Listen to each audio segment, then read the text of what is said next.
Welcome to today's video between Ron DeSantis and Joe Biden. Ron DeSantis obviously being the Republican governor of Florida, while Joe Biden being the current president of the United States. I'll be taking a look at how these two candidates will be faring off against each other in a potential presidential matchup. So I'm going to start off by filling in the safe states. These are states that both parties will easily win. So Democrats have much of the New England states, and they have Illinois, the West Coast, and Hawaii, which gives Democrats a total of 180 electoral votes. Republicans, however, have also a lot of safe states. Republicans have more safe states than Democrats, but they have less electoral votes because their safe states are typically smaller in population. So that gives Ron DeSantis 113 electoral votes at this point in time. And because Ron DeSantis has less safe electoral votes, we're going to start off by filling in the likely electoral votes for Ron DeSantis, and there are quite a few of these likely electoral votes. The first batch comes from some of the very solid Republican states, Alaska and South Carolina, one carrying 3 and one carrying 9 votes. So these two states, they are a little bit more narrow. They're around 12, going to vote for Ron DeSantis by around 12 points. These are still very, very solid states for the Republican governor of Florida, but this is not. But this is not necessarily as these are not states that are as Republican as some of these safe states. Now the other two likely Republican states are going to be very, very solid for Ron DeSantis. These are the states of Iowa and Ohio. The reasoning behind these two states are quite fairly simple. These states have trended Republican by quite a bit in the past presidential elections. In 2008, Obama won both of these states by likely margins. In 2012, he also did very well in both of these states.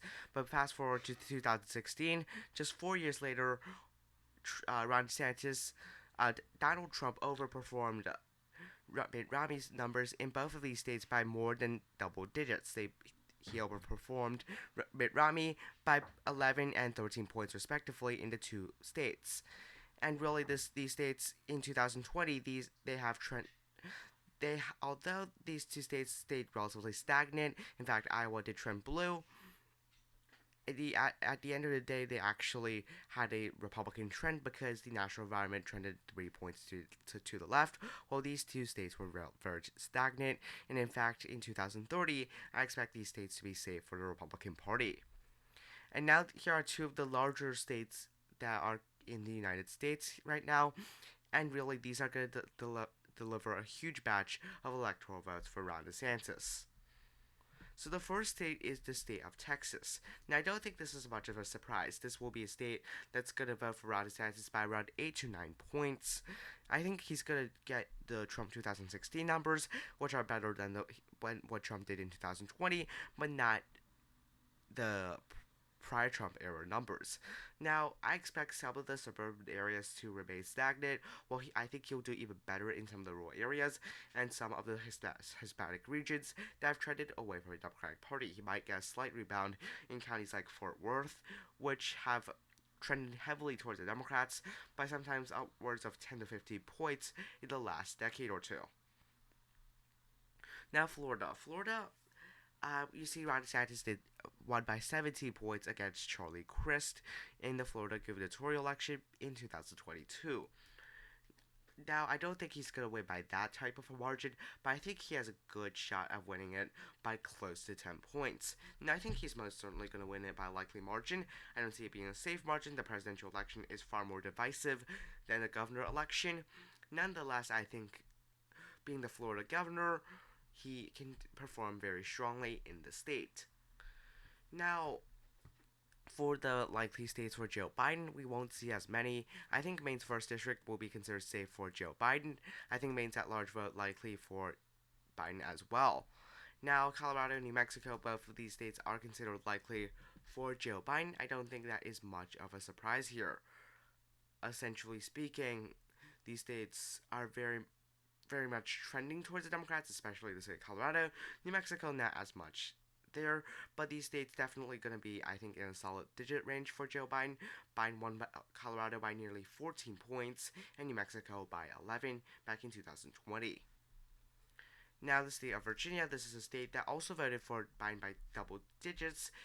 a state that's trending blue by a very heavy margin in recent years.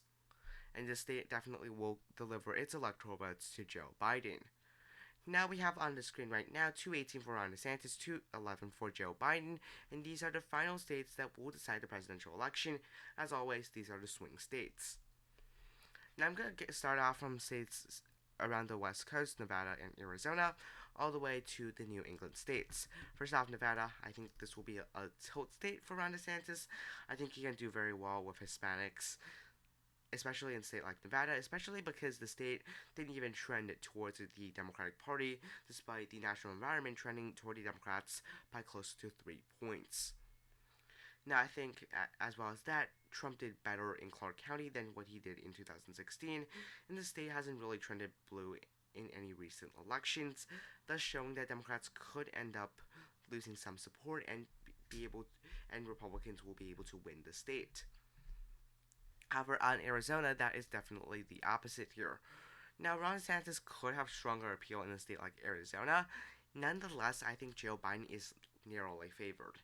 The thing is, the state has been trending blue by a very substantial margin, and some of Ron DeSantis' current stances may not actually help him. For example, he has just signed into law the 6-week abortion ban, which is not popular in these states where the voters are relatively more moderate, a lot of suburbanites. These are voters that generally would maybe not support something like this.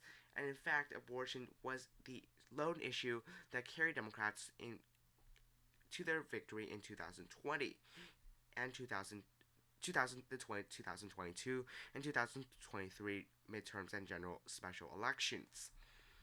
And in fact, this will likely be a reoccurring issue, as abortion just doesn't seem to end despite the Supreme Court decision being leaked almost a year ago. So, for the state of Minnesota here, we are currently in the Rust Belt. This will be a lean state for Joe Biden. I don't think that is much of a surprise. Democrats have won the state for a very, very long time. Walter Mondale was able to win the state despite losing all of the other 49 states. And since then, the state has voted blue in every single presidential election, and I think that Minnesota is definitely going to vote for Joe Biden. Now, this may not hold. The state is trending slightly conservative, and in maybe 30 years, may actually be a lean red state, but now it's still in the Democratic column. Now, for the state of Wisconsin. Wisconsin should be a lean state for Ron DeSantis. The reason is this is the most conservative out of the quote-unquote very competitive Rust Belt, and it's also part of the blue wall that was flipped by former President of the United States, Donald Trump. And I think Ron DeSantis may not have the appeal Trump has in a state like Wisconsin. Nonetheless, I think he has enough appeal to end up winning the state. Now, Michigan, I think this will be maybe a tilt state for Joe Biden.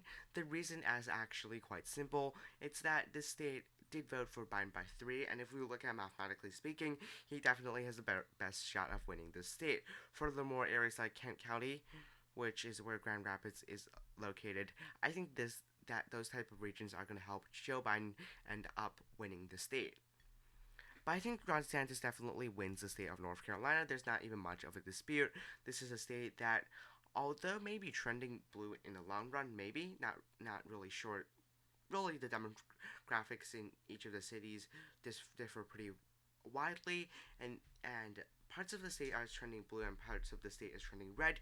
Nonetheless, I think the state will end up holding for Republicans for quite a while. This is a very competitive state in almost all general elections, but it typically always votes Republican statewide, except the governor race, obviously. Now, I think the state of Pennsylvania and the state of Georgia, now Pennsylvania is pretty much going to decide the election.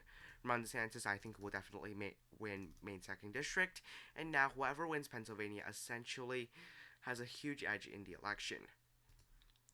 Now, I'm going to give New Hampshire to Biden. I think that is not much of a surprise. Biden won the state by 7 against Trump and only lost two counties. And now the election is coming down to the state of Pennsylvania once again like it was in 2016 and 2020. So I'm going to start off with the state of Georgia. Now, Georgia is bordering the state of Florida, and I will give it to Ron DeSantis. This is a very crucial state. It has 16 electoral votes, a very important state for both parties in the near future. The Democrats are definitely going to win it.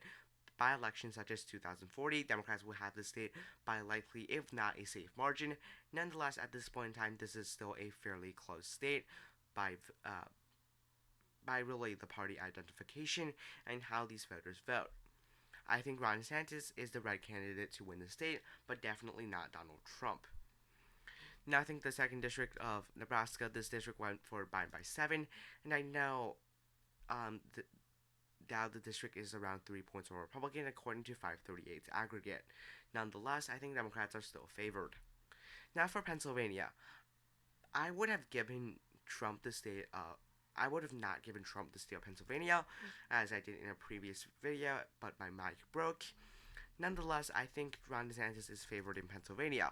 The reason is I think he has more suburbanite appeal, and I think that could help him win the state, and I think he wouldn't lose many of the Trump voters.